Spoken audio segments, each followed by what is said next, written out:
Thank you for being here. I'm Erik the Travel Guy, and zooming with us today, the CEO and co-founder of Uncruise Adventures. Dan, thank you very much for being here. I really appreciate this. What a wonderful job you have, my friend. Well, it is a wonderful job. Been at it for a while, and I'm looking forward to it being much more wonderful in about 4 or 5 months. Some people may not be familiar with the idea of small ship sailing. Let's start there because it's a really interesting value proposition, especially when it comes to Alaska or anywhere in the world. Can we start with that? How do you describe that small ship sailing experience? Well, Eric, we start out always by saying we drop the ship and we call it a boat because, as when we were both younger, a ship was large, and now everything is called a ship, small ships, big ships, all that kind of thing.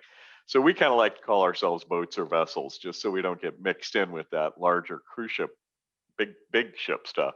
Right. But our boats or our small ships are they're all designed to get into places where really larger vessels can't. In fact, it's really, in the case of Uncruise Adventures and even many of our competitors in the small boat industry, I might say, or expedition boat industry, are really geared much more to what is off of the vessel Mm-hmm. rather than what is on the vessel. So, for instance, when we first started this business 25 years ago, we actually kind of debated whether we would call it Sea Lodge.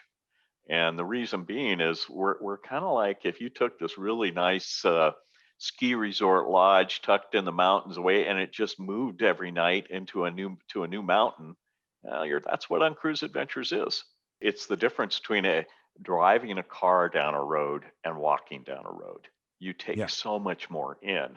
And when you're on a small boat and you have the opportunity to stop anytime you want to, just like when you're walking down a path compared to driving down it, it's a different experience. So you take in a lot more of the culture. You have a chance to, if it means that we run across some whales and we stop for 5 hours and just do whale watching, we do that. And so these are the kind of things that small vessels can do that aren't on a port centric schedule. So we don't have to be at a port in 4 hours or Mm-hmm. in 2 days or anything like that. Mm-hmm. So that is the advantage of the vessels you described in your own experience and specifically with Uncruise Adventures. And I think that's kind of the advantage of time and being the size of company we are too. I mean, I don't have a product development team. I go out and do the initial work and work with a couple other people to develop it. But any place we go, whether it's the San Blas Islands or Colombia or the Belize, I charter a sailboat for 2 weeks, bring some of my crew along with me, and we develop the product. So I'm it's sorry. I it's all don't. I'm. firsthand. I'm sorry. I don't believe Liz sent me an invitation to be on that group. I mean, that sounds. I maybe got lost in the mail. No, it's fine. No, it's fine. We changed, work address. It's fine. We'll get the There mail. we go. There we go. But it is true. I mean, there is. We talk about that on the TV show all the time, which is there's no substitution for going there, and even when you set out to do new itineraries, because it's worth noting while we're talking a little bit Alaska today, but you guys are all over the world. And in order for you to present that to us, you have to go out there and find out what's unique and what's special and what's delivering on the value proposition that we expect. But then it's that plus plus plus, wouldn't you say? Yeah, yeah. It's so true, and it's because it not only is it a case where we can't just say let's just use Belize as an example. Mhm. You know, As you do. the cruise ships go into Belize City, Right. and they might go into a cruise ship facility there.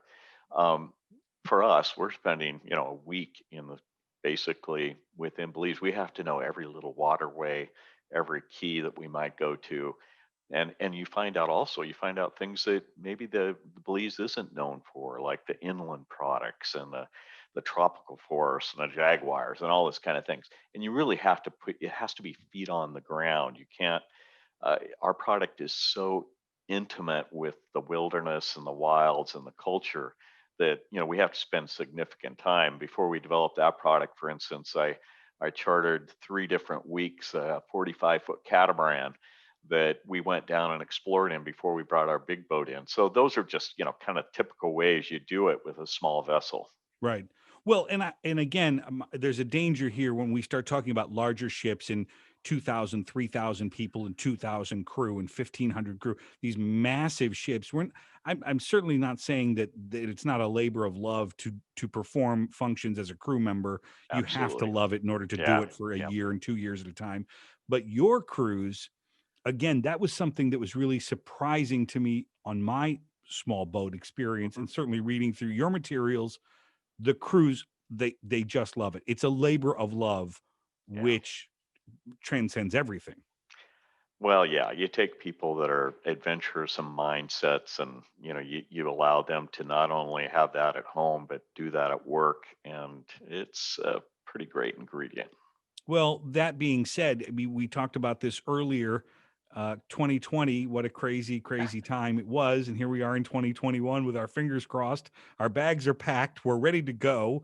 I did see online that I certainly can book itineraries into 2021 with you guys, if I understand that correctly, and please correct me if I'm wrong, with the full disclosure of we may not be able to sail. We're trying, but how are you going to deal with, and what have you been doing over the past 8, 9, 10 months to say, how are we going to deal with this virus? Yeah, that's the $1 million question for everybody, right? And obviously the vaccine that's come out is changing the face of it. Hmm. We have a COVID policy that we put in place last summer that we have slowly been altering, excuse me, Hmm. based on the latest information, and that will again be up changed and uploaded again in March when we have a really good feel for how widespread is this vaccine, how available is it. For instance, my home is in Juneau, Hmm. and there's talk of the potential that really by May we may have most of residents of Alaska completely vaccinated. Hmm. It's a small state, 745,000 of us or so. And if I'm that sorry. Did happens, you yeah, say I it's mean, a it's a small big state? I state, mean, but give me a small break. population. Yeah, Right. yeah. Let me It's rephrase that. true. Yeah. It's true. Small state in population. Right. And if that indeed happens, if Alaska is going to have, a good success with vaccination, that opens the door even more and gives more assurance to the traveling public and, quite frankly, to my friends and family that are in town with us as well. How do you, if you don't mind me going back to this a little bit, I would imagine someone thinking about a smaller vessel saying, "Yeah, but I get seasick on board." How do you deal with that? Do you? Because I Yeah, don't think that's you again, do. that's kind of a small vessel, small ship on a big ocean, and Yeah. our boats are all inside passage. We don't travel places that are going to get people knocked around.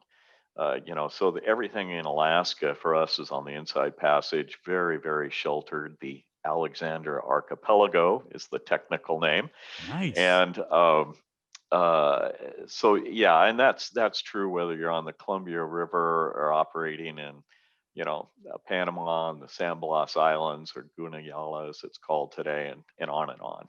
Yeah. Well, that because again, when you start looking through these itineraries, it's hard to describe a personalized experience when you are talking to a certain segment of the population, knowing full well that the rest of the population know there's other people like me out there. But again, the personalized experience, I think, is reflected in the price tag. Is it more expensive to sail on a smaller vessel than it Oh would be yeah, a mass market? yeah, absolutely, and that's true with all small vessels. And I would say even if you go from a large mega ship to a moderate to a smaller ship, the smaller the ship you go, you're generally paying more for that exclusivity. Yeah, Yeah. and it is no different with us. Now, the big difference for us too is we're also U.S. flagged, which means that we pay U.S. wages, Yeah. and that's quite a bit more than a foreign staff ship might have. So you take that, you're reducing numbers, and even the difference between like our 88 passenger boat and our smallest charter yacht, the 22 passenger Safari Quest. There's a massive price difference between those two. because Okay. you are paying for that exclusivity. And obviously, the cost of operation per passenger is not that much different on a 22 passenger boat compared to a 60 or an 80. Uh, Right. yeah, yeah, And I was looking at your retention rates too. I mean, this isn't about let me just go on this and see what it's like and then never back again.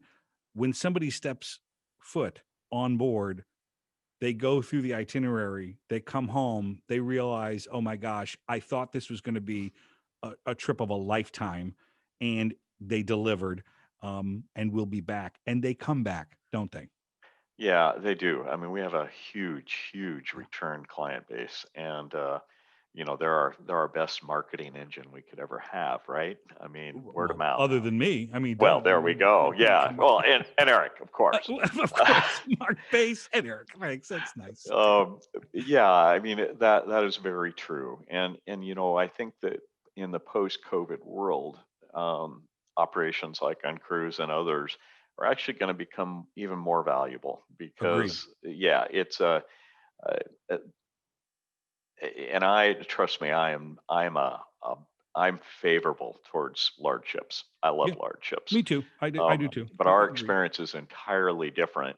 And post COVID, the opportunity to be in smaller groups, more authentic, really right in there with the wilds and the culture, and an exclusive product where you're not paying, for a Coke or a drink or a shore excursion. It's all included. And Right. that is another part of the pricing. It's one price that you're paying, not the price plus meals plus drinks plus.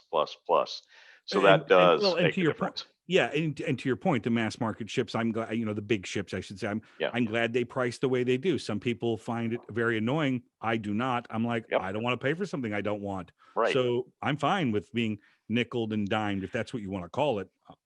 I don't. I don't want to. I don't care about that stuff. Right. You may not need to go to this restaurant or have this drink or we do that shore excursion. Understood. It's a different client base and it has its place for sure. Well, before we go, and Alaska is, of course, huge in this department, but a lot of times we'll see advertised land and sea. How Hmm. do you guys deal with that? How do you describe that? What do you offer in terms of that? If you don't mind me just helping out with the Yeah. vernacular just a little bit. No, that's very true. And we obviously have operations in the interior of Alaska where go up to Denali and all this kind of thing. We've been doing it for decades, and that cruise tour element is available just like it is from a large ship or a small ship. You can do that. We do really encourage people to do the land portion pre-cruise, not post-cruise, because the part of that is that the land portion is uh, well, it's just that you are staying in different hotel products, and you're going on different types of transportation, whether it be train or bus or van or whatever, and it has a different feel to it, right? Where when you actually get on the ship and everyone's in this enclosed environment, there's this synergy that happens where people almost always leave the boats going, "Oh my gosh, I loved the land trip, but the feel of being together with people on the boat and this kind of serendipitous experience that happens between guests and crew. We Well, like to finish with that because we know it's the highlight, right? right. And you do it the Well, other way around, then there's room for disappointment. right. Well, that's true. That's exactly right. This bus you didn't like, this train you did, that Exactly. hotel you Yeah. didn't like, this one you agreed. And but now you set me up for another question that I have to ask, which is who else is going to be on board? What are the demographics? Do they change by itinerary, by destination? Who's on board? Who am I going to be with? Yeah, it doesn't change much for us from destination to destination. So Really? yeah, we get the same type of client because we're really more associated with the adventure travel world than we are with the cruise industry. Mm-hmm. That adventure traveler is pretty united in what they want to see in any given destination. So you don't see a lot of difference between the way the boat operates in Costa Rica or Panama or Alaska with us. It's Okay. it's it's about the outdoors. It's about wildlife. It's about culture.